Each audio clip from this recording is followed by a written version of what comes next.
Hello class 12th student सभी को नमस्कार। तो हमारा जो चैप्टर चल रहा था human reproduction, third chapter biology के अंदर, तो इसमें हम 8 लेक्चर कर चुके थे। ये हमारा नेक्स्ट लेक्चर है, ये 9वां लेक्चर है हमारा इसमें। तो पिछले लेक्चर्स में हमने बहुत सारे स्ट्रक्चर देखे, फीमेल रिप्रोडक्टिव सिस्टम के बारे में बात की थी और उसमें हमें थोड़ा इंट्रोडक्शन देखा था उसका। अब उसमें हम आगे बात करते हैं, जैसे कि इसमें जो मेन प्राइमरी सेक्स ऑर्गेन है फीमेल के अंदर, ओवरी, इसका डाइसेक्शनल व्यू जो है, मतलब हम ये सेक्शनल व्यू हम देख रहे हैं इसमें किस प्रकार से क्या क्या चीज़ें इसके अंदर होती हैं। ठीक है, तो इसमें आपको देखो ब्लड वेसल्स दिखाई दे रही, प्रॉपर तरीके से ब्लड सप्लाई दिखाई दे रही है। फिर इसमें प्रीमोर्डियल फॉलिकल्स, ठीक है, और फिर प्रीमोर्डियल फॉलिकल्स का मतलब जो कि फॉलिकल्स ऑलरेडी पहले से ही प्रेजेंट होते हैं और ये फिर चेंज हो रहे हैं, जैसे कि प्राइमरी फॉलिकल में, फिर प्राइमरी फॉलिकल से डेवलपिंग फॉलिकल और सेकेंडरी फॉलिकल बन रहा है। ठीक है, टर्सरी फॉलिकल बन रहा है, फिर graphene follicle mature graphene follicle बन रहा है जिसके अंदर सेकेंडरी ओवम प्रेजेंट हैं। और फिर ये फॉलिकल जो ग्राफिन फॉलिकल है वो रैप्चर हो रहा है। ठीक है, रैप्चर हो गया, उससे क्या होगा कि ओवम बाहर निकल गया उससे। ठीक है, जब ओवम बाहर निकल जाता है तो जो रैप्चर्ड फॉलिकल है, ग्राफिन फॉलिकल है जो है, वो कार्पस ल्यूटियम में चेंज हो जाता है। कार्पस ल्यूटियम एक एंडोक्राइन मतलब सिस्टम का हिस्सा है और ये एक तरह से हम ये बोल सकते हैं कि प्रोजेस्टेरोन हार्मोन रिलीज करता है भाई ये। ठीक है, मैं आपको 2-3 बातें क्लियरली बता देता हूँ यहाँ पर इसमें कि देखो, इसमें मेडुला पार्ट कौन सा है, इनर साइड वाला जो मेडुला पार्ट है, बाहर जो है कोर्टेक्स। तो इसका मतलब ये हो गया कि जो फॉलिकल्स हैं वो कोर्टेक्स वाले पार्ट में प्रेजेंट हैं। ठीक है, मेडुला में एक प्रॉपर तरीके से जो है ब्लड सप्लाई होगी। ठीक है, ब्लड वेसल्स प्रेजेंट होंगी। ठीक है, और प्रीमोर्डियल जो फॉलिकल्स होते हैं बेटा, वो फीमेल में वैसे तो बहुत सारे होते हैं, उनकी संख्या मतलब 40,000 to 60,000 होते हैं, लेकिन मैं आपको क्लियरली बात बता दूँ, जो पूरा टाइम पीरियड है, मतलब जो प्यूबर्टी से लेके मेनोपोज तक फीमेल में जो टाइम पीरियड है, 50 ईयर्स की एज तक का जो टाइम पीरियड है, वहाँ पर केवल 400 जो हैं 400 जो हैं वो ओवम रिलीज होते हैं एक ओवरी से। ठीक है, तो 400 ओवम जो है वो फॉलिकल्स जो हैं वो मैच्योर होते हैं भाई। ठीक है, और उन्हीं से फिर ओवम निकलेंगे। तो एक फॉलिकल में ऑलरेडी पहले से ही ओवम प्रेजेंट होता है वो। ठीक है, बाद में फॉलिकल्स डेवलप होते हैं, फिर वो मैच्योर हो जाता है ओवम। और फॉलिकल्स जो हैं उसके जो लेयर होती है उसमें उसमें ग्रेनुलोसा लेयर प्रेजेंट होती है, ग्रेनुलोसा सेल्स होती हैं। और ये ग्रेनुलोसा सेल्स जैसे जैसे इनका साइज बढ़ेगा, जैसे जैसे इनका साइज लेयर बढ़ेगी, जैसे प्राइमरी फॉलिकल सेकेंडरी में कन्वर्ट होगा, सेकेंडरी टर्सरी में होगा, तो इस प्रकार से जो एस्ट्रोजन जो हार्मोन है वो उसका लेवल बढ़ेगा, क्योंकि ग्रेनुलोसा सेल से ही एस्ट्रोजन हार्मोन रिलीज होता है। ठीक है, और उससे उसका लेवल बढ़ेगा। और यही मैं आपको क्लियरली एक बात और बता दूं इसमें कि जैसे जब मेनोपॉज होता है उसमें फीमेल में 50 ईयर्स की एज के बाद, जब मेंस्ट्रुएशन साइकिल बंद हो जाती है, तो उस टाइम उसमें एस्ट्रोजन का जो लेवल है वो गिरना शुरू हो जाता है। एस्ट्रोजन हार्मोन जो है वो गिरना शुरू हो जाएगा, उसका लेवल डिक्रीज हो जाएगा और उसकी वजह से जो फीमेल जो हैं उसमें एग्रेसिव नेचर हो जाएगी और थोड़ा चिड़चिड़ापन, ठीक है, इस तरह की जो प्रॉब्लम्स आती हैं फीमेल्स के अंदर। ठीक है, तो ये एक मतलब ओवरी का डाइसेक्शनल व्यू है, अच्छे तरीके से इसको आप समझ सकते हो। ठीक है, फिर बता रहा हूँ आपको, प्रीमोर्डियल फॉलिकल ऑलरेडी पहले से ही प्रेजेंट होते हैं। और एक चीज़ और बता दूँ मैं इसमें, फॉलिकल्स जो हैं, प्रीमोर्डियल जो फॉलिकल्स हैं, जो गर्ल चाइल्ड होता है तो उसके जन्म से पहले ही प्रेजेंट होते हैं, लाखों की संख्या में होते हैं, लेकिन प्यूबर्टी एज तक पहुंचते पहुंचते कोई डिजनरेट हो जाते हैं और वो वहाँ पर केवल 40,000 to 60,000 बचते हैं। ठीक है, और उनमें से भी केवल 400 जो हैं वो मैच्योर ओवम रिलीज करते हैं भाई। ठीक है, तो प्रीमोर्डियल फॉलिकल प्राइमरी फॉलिकल में चेंज होगा, फिर प्राइमरी सेकेंडरी टर्सरी में। ठीक है, और इसमें जो आप खाली जगह देख रहे हो, इसमें ग्राफिन फॉलिकल्स के अंदर एक स्ट्रक्चर सब बना हुआ अंदर, इसमें ओवम से सेकेंडरी ओवम से थोड़ा ऊपर, तो इसको एंट्रम बोलते हैं। इस कैविटी को क्या बोलते हैं, एंट्रम कैविटी बोलते हैं। ठीक है, तो ये चीज़ें होती हैं बेटा। अब आगे देखिए इसमें, ये देखिए आप इसमें, जैसे कि प्राइमरी कैसे डेवलपिंग हो रहा है, प्राइमरी फॉलिकल, सेकेंडरी oocyte बन गया। ठीक है, फॉलिकुलर सेल्स बन रही हैं इसमें, फॉलिकुलर फ्लूइड बन गया, एंट्रम। ठीक है। फिर मैच्योर ग्राफिन फॉलिकल, फिर रैप्चर्ड हो गया फॉलिकल, ओवम रिलीज हो गया, ओवुलेशन, इस प्रोसेस को ओवुलेशन बोलते हैं। फिर ये जो है किस में चेंज हो गया, कार्पस ल्यूटियम में, कार्पस ल्यूटियम फिर कार्पस एल्बिकिंस में। धीरे धीरे जब कार्पस ल्यूटियम भी जब डिजनरेट हो जाता है तो कार्पस एल्बिकिंस बोलते हैं, और उस टाइम प्रोजेस्टेरोन का लेवल भी गिर जाता है। ठीक है, अब कुछ पॉइंट्स नोट कर लेते हैं। Ovaries are homologous to the testis of male but lie within pelvis. देखो ओवरी जो है वो होमोलोगस होती हैं टेस्टिस की, जैसे मेल के अंदर टेस्टिस होती हैं, ठीक है। और एक चीज़ और इसमें देखो, ओवरी जो हैं वो कहाँ पर होती हैं, पेल्विस रीजन के अंदर होती हैं, या एब्डोमेन में हम बोल सकते हैं। और जबकि टेस्टिस कहाँ पर थी, वो स्क्रोटम थे, आउट द एब्डोमेन थी वो, ठीक है। और ओवरी जो होती हैं वो स्मॉलर होती है टेस्टिस से। Internal genital organ of female are located inside में। जो इंटरनल जेनिटल ऑर्गन जितना भी होता है, वेजाइना वगैरह सब, ये कहाँ पर होते हैं, पेल्विस के अंदर, ठीक है। Ovaries can withstand the body temperature during oogenesis। हाँ, यहाँ बिल्कुल एक बात क्लियरली हो गई। देखो कि टेस्टिस में हमने ये बात पढ़ी थी कि टेस्टिस में जब स्पर्म की फॉर्मेशन हो रही है, स्पर्मेटोजेनेसिस हो रही है, उसके लिए क्या है कि बॉडी टेम्परेचर जो है उससे कम होना चाहिए, 2 से 2.3 डिग्री के करीब, सेल्सियस के करीब टेम्परेचर लो होना चाहिए, ताकि स्पर्म की फॉर्मेशन हो सके, ठीक है। लेकिन जो ओवरी हैं, जब इसमें oogenesis मतलब ओवम की फॉर्मेशन हो रही है, तो वो बॉडी टेम्परेचर पे भी हो सकती है, ठीक है। हो सकते नहीं, होती है बॉडी टेम्परेचर पे। oogenesis जो है वो बॉडी टेम्परेचर पे, क्योंकि एब्डोमेन में, तो एब्डोमेन में टेम्परेचर जो बॉडी का टेम्परेचर वही टेम्परेचर रहेगा, जबकि स्क्रोटम जो है, स्क्रोटम का काम क्या था उधर टेस्टिस के अंदर, वो टेम्परेचर को लो कर रहा था, ठीक है। तो यहाँ पर ओवरी जो है वो बॉडी टेम्परेचर पे मतलब oogenesis प्रोसेस को कर सकती है। Fallopian tube connect over with the uterus. जो फ्लोपियन ट्यूब होती हैं वो क्या करती हैं, ओवरी को कनेक्ट करती हैं, किससे, यूट्रस से, ठीक है। Each ovary lies in the ovarian fossa on the lateral pelvic wall. मतलब एक ओवरी, जो ओवरी, प्रत्येक ओवरी जो है, मतलब एक ओवरियन फोसा का मतलब हो गया कि एक, मतलब एक तरह से लेयर हम बोल सकते हैं, जिसके अंदर ये सिचुएटेड होती है ओवरी, पेल्विक वाल के अंदर, ठीक है। Ovary connected to pelvic wall and uterus by suspensory ligament. अब ओवरी जो है वो पेल्विक वाल से और यूट्रस से दोनों तरफ से एक लिगामेंट से अटैच होगी, जिसको हमने क्या बोला है, सस्पेंसरी लिगामेंट। सस्पेंसरी लिगामेंट का मतलब ये एक फ्लेक्सिबल लिगामेंट होता है, ठीक है। अब ये देखिए, देखो किस प्रकार से सस्पेंसरी लिगामेंट ऑफ ओवरी, ठीक है। और एक बात और याद रखना, इस लिगामेंट के अंदर से ही ओवेरियन आर्टरी जाती है, जो ब्लड सप्लाई करती है ओवरी को, ठीक है। और ये देखो दिखा रखा है इसमें, यूट्राइन आर्टरी दिखा रखी है, इधर से लिगामेंट दोनों तरफ से जुड़े हुए हैं, यूट्रस वाल से और पेल्विक वाल दोनों तरह से, ठीक है। सस्पेंसरी लिगामेंट एक तरफ से पेल्विक वाल से होता है, एक तरफ यूट्राइन वाल से होता है, ठीक है। ये देखिए, अब इस डायग्राम में एक क्लियर चीज़ बता देता हूँ आपको।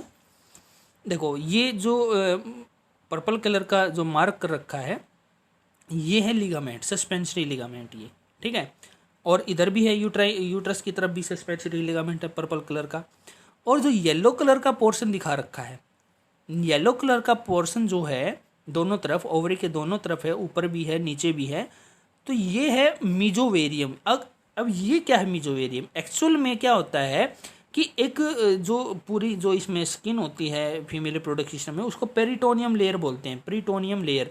और पेरिटोनियम लेयर का ही हिस्सा है एक ये मीजोवेरियम। मीजोवेरियम क्या करता है, मीजोवेरियम जो है इसको सपोर्ट करता है भाई, किसको, ओवरी को, ओवरी को सपोर्ट करता है मीजोवेरियम एक तरह से। इसको मतलब ये जैसे एंगिंग पोर्शन में है तो इसको सहारा देता है, ये कौन, मीजोवेरियम।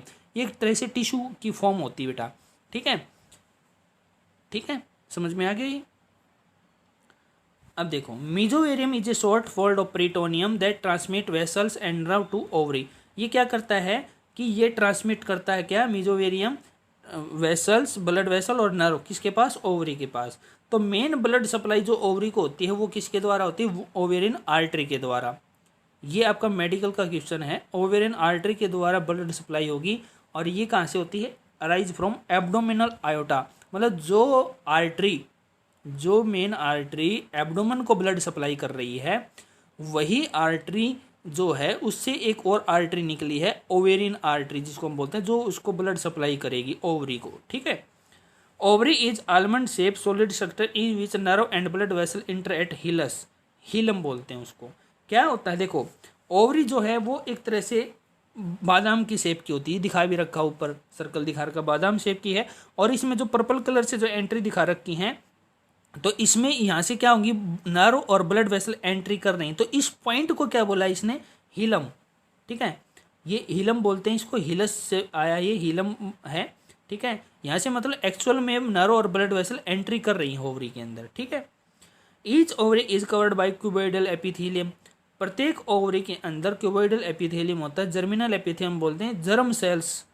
ठीक है, जो ओवम में मतलब हम ये तो बोल सकते हैं कि ओवरी के अंदर ये एक तरह से मतलब ये एक लेयर होती है जर्म सेल्स की, जर्मिनल एपिथेलियम बोलते हैं। ठीक है, फिर ओवरी में दो पार्ट होते हैं, ओवेरियन कॉर्टेक्स और ओवेरियन मेडुला।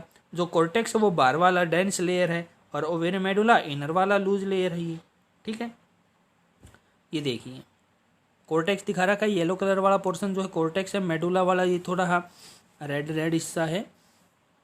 ठीक है, क्यूबोइडल एपिथेलियम दिखा रखा है इसमें, और देखो किस प्रकार से ग्राफियन फॉलिकल बन रहे हैं। ठीक है, कॉर्टेक्स के अंदर क्या होंगे, ओवेरियन फॉलिकल होंगे। अब ये पॉइंट नोट करें, cortex of ovary contain many small and large spherical और oval shape ovarian follicles. Ovarian follicles होंगे इसमें। और fully matured follicle is called Graafian follicle. जब फॉलिकल्स पूरी तरह से मैच्योर हो जाएगा उसी को हम ग्राफियन फॉलिकल बोलेंगे। और ग्राफियन फॉलिकल जब रैप्चर होगा तो उसी में से ओवम रिलीज होगा।